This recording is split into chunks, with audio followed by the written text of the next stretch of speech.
Então, bora começar. O que é análise de crescimento?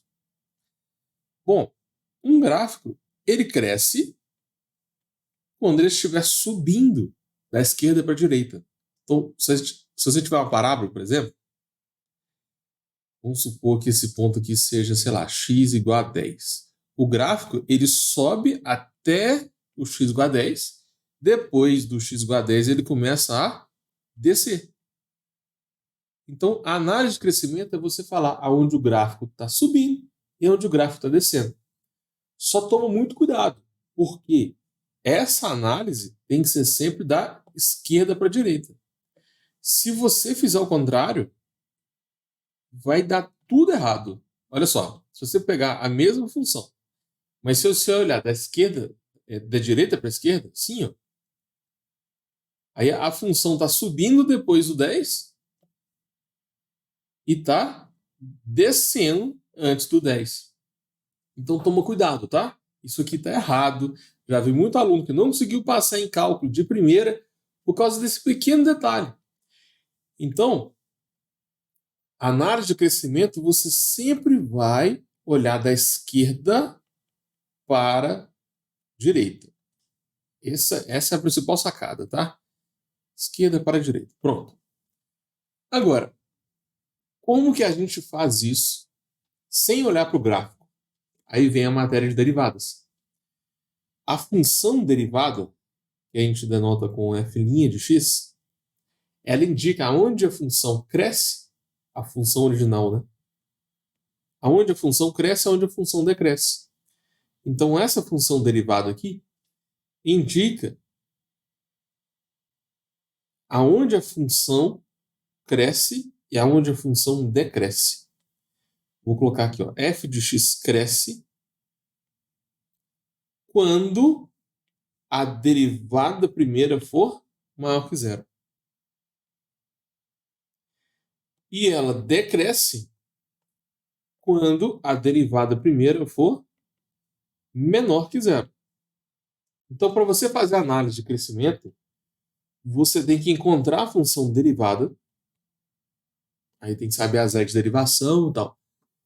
E depois, você tem que fazer o estudo de sinal da função derivada. Por exemplo, se a função derivada, sei lá, aqui é 24.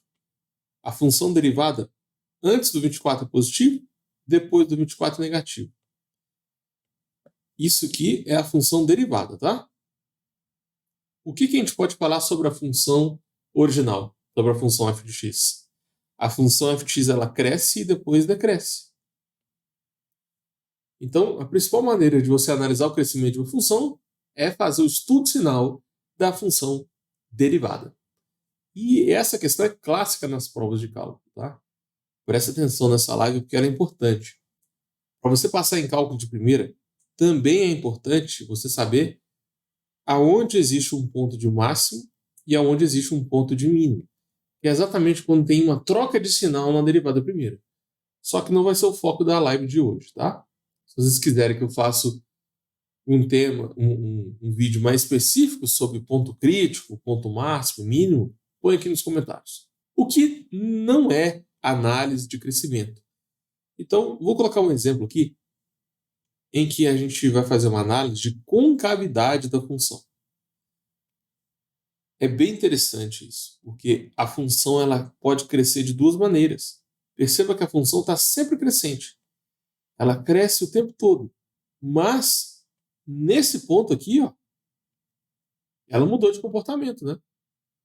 Aqui, antes desse ponto, a gente fala que ela é côncava para baixo.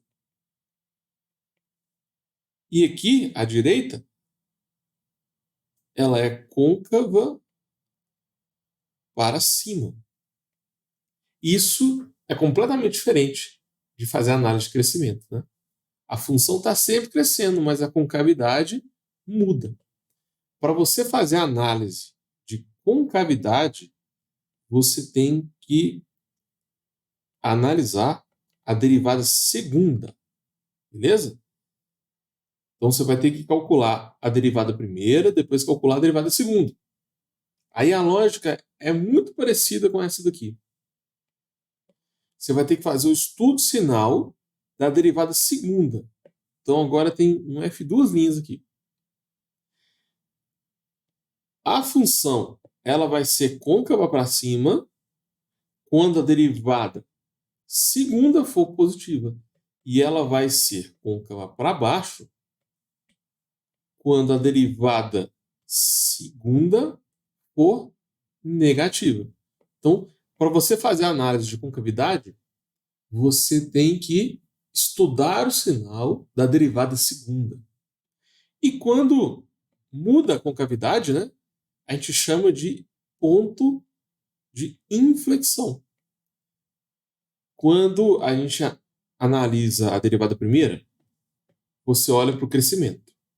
Ela cresce, decresce, e quando troca o sinal, é um ponto crítico, que pode ser máximo ou mínimo. Na derivada segunda, se a derivada segunda é positiva, a função é côncava para cima. Negativa, côncava para baixo. E quando muda a concavidade, a gente chama de ponto de inflexão, que é exatamente esse ponto aqui, ó, em que a concavidade muda. Isso também pode acontecer com a função decrescente. Tem duas formas da função cair, né? Ela pode cair côncava para baixo, depois ela cai côncava para cima. Então, mesma ideia. Isso aqui é um ponto de inflexão. A função está sempre decrescente, mas a concavidade muda. Então, a análise de crescimento e a análise de concavidade são questões clássicas de prova.